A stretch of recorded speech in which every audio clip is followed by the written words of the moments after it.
कक्षा 7वीं हम पढ़ेंगे व्याकरण। अब व्याकरण में देखेंगे सबसे पहले उपसर्ग, प्रत्यय, समास। अब सबसे पहले तो शब्द निर्माण की प्रक्रिया 3 रूप से पूर्ण होती है। शब्द निर्माण हेडिंग दिया है तो हमें पता होना चाहिए शब्द क्या होते हैं। शब्द वर्णों का व्यवस्थित समूह जो सार्थक अर्थ प्रकट करे। शब्द क्या होते हैं? वर्णों का समूह जो सही अर्थ प्रकट करे या सार्थक अर्थ प्रकट करे, उन्हें शब्द कहा जाता है। अब शब्द क्या है? शब्द निर्माण की प्रक्रिया 3 रूप में पूर्ण होती है। किस किस में? उपसर्ग, प्रत्यय, समास। उपसर्ग, प्रत्यय, समास। सबसे पहले हम पढ़ेंगे उपसर्ग को। उपसर्ग क्या होते हैं? ऐसे शब्दांश जो किसी शब्द से पहले लगकर उस शब्द के अर्थ में परिवर्तन ला देते हैं, वे उपसर्ग कहलाते हैं। शब्दांश बोला है यहाँ पर। ऐसे शब्दांश क्या होते हैं? छोटे शब्द का अंश। ऐसे शब्दांश जो किसी शब्द के पहले लगकर उस शब्द के अर्थ में परिवर्तन ला देते हैं, उपसर्ग कहलाते हैं। उपसर्ग के कितने भेद होते हैं? उपसर्ग के 3 भेद होते हैं। हिंदी के उपसर्ग, संस्कृत के उपसर्ग, उर्दू के उपसर्ग। अब यहाँ पर कुछ एग्जाम्पल देखेंगे उपसर्ग के। अ प्लस ज्ञान, अज्ञान। ये देखो, इसके अर्थ में परिवर्तन हो गया अ लगने से। कैसे परिवर्तन हो गया? जहाँ ज्ञान वहाँ पर अ लग गया। अ यानी नहीं, तो अज्ञान। जिसको ज्ञान नहीं वो अज्ञान, जो ज्ञान न हो उसे अज्ञान कहा गया। तो इस प्रकार वे शब्दांश जो शब्द के आगे लगकर उसके अर्थ को बदल देते हैं, उसे उपसर्ग कहा जाता है। यहाँ देखो, प्रगति, गति में प्र लग गया प्रगति। पुत्र में कु लग गया तो कुपुत्र, मतलब बुरा पुत्र। और पुत्र में सु लग जाएगा तो सुपुत्र, मतलब अच्छा पुत्र। तो इस प्रकार शब्दों में ये शब्दांश लग जाते हैं तो उनका अर्थ बदल जाता है। इसे ही उपसर्ग कहा जाता है। तो इस प्रकार उपसर्ग आपको समझ में आ गया होगा। कुछ उपसर्ग आपको दिए जाएंगे शब्द निर्माण के लिए कि आप उनसे शब्द निर्मित कीजिए, तो उसके द्वारा आप एक्सरसाइज पूर्ण करेंगे। धन्यवाद। नेक्स्ट है अब अपना प्रत्यय। कौन सा रहेगा? प्रत्यय।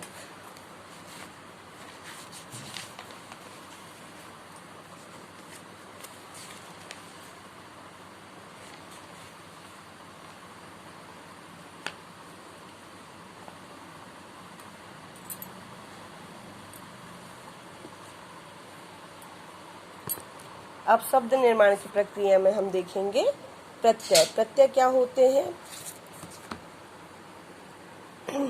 इसकी भी वैसी ही डेफिनेशन है। ऐसे शब्दांश जो किसी शब्द के अंत में लगकर उस शब्द के अर्थ में परिवर्तन ला देते हैं, उसे प्रत्यय कहते हैं। ऐसे शब्दांश जो शब्द के अंत में। और उपसर्ग की क्या डेफिनेशन थी?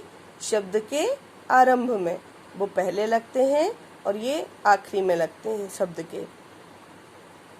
तो शब्द निर्माण की प्रक्रिया में हमने पहले उपसर्ग की डेफिनेशन पढ़ी, फिर प्रत्यय पढ़ा। प्रत्यय के भेद देखेंगे। प्रत्यय के 2 भेद होते हैं। कौन कौन से होते हैं देखेंगे यहाँ पर। कृत प्रत्यय और तद्धित प्रत्यय। कृत प्रत्यय क्या होते हैं? कृत प्रत्यय ऐसे प्रत्यय जो क्रिया के मूल रूप के साथ लगकर नए शब्दों का निर्माण करते हैं, उन्हें कृत प्रत्यय कहते हैं। कृत प्रत्यय से बने शब्दों को कृदंत कहा जाता है।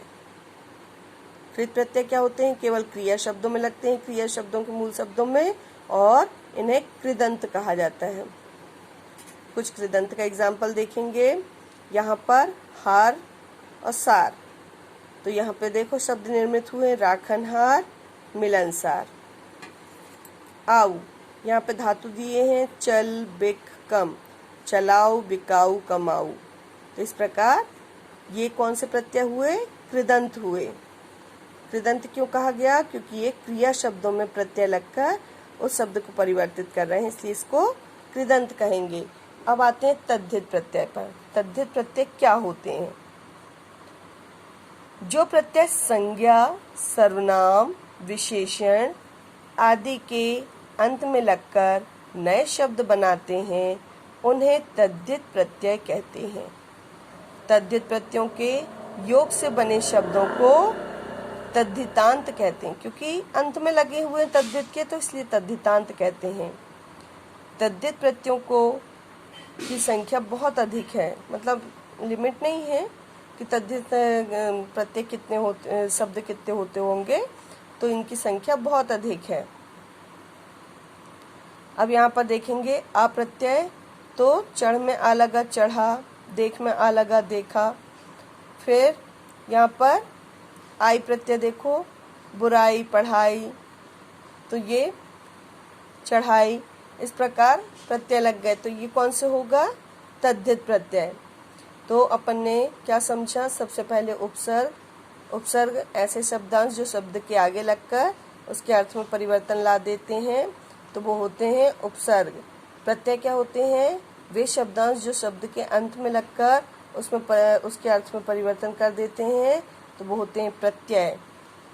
फिर प्रत्यय के दो भेद कौन कौन से हैं? कृत प्रत्यय।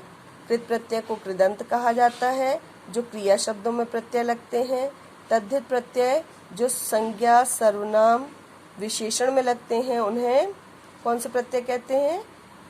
तद्धित प्रत्यय कहते हैं। देखेंगे ध्यान से, तद्धित प्रत्यय। और तद्धित प्रत्यय को तद्धितांत भी कहते हैं, क्योंकि तद्धित में अंत में लगने वाले शब्द तद्धितांत। और कुछ एग्जाम्पल अब आपको एक्सरसाइज करने दी जाएगी, पीडीएफ के माध्यम से आप उपसर्ग और प्रत्यय कंप्लीट कीजिएगा। धन्यवाद।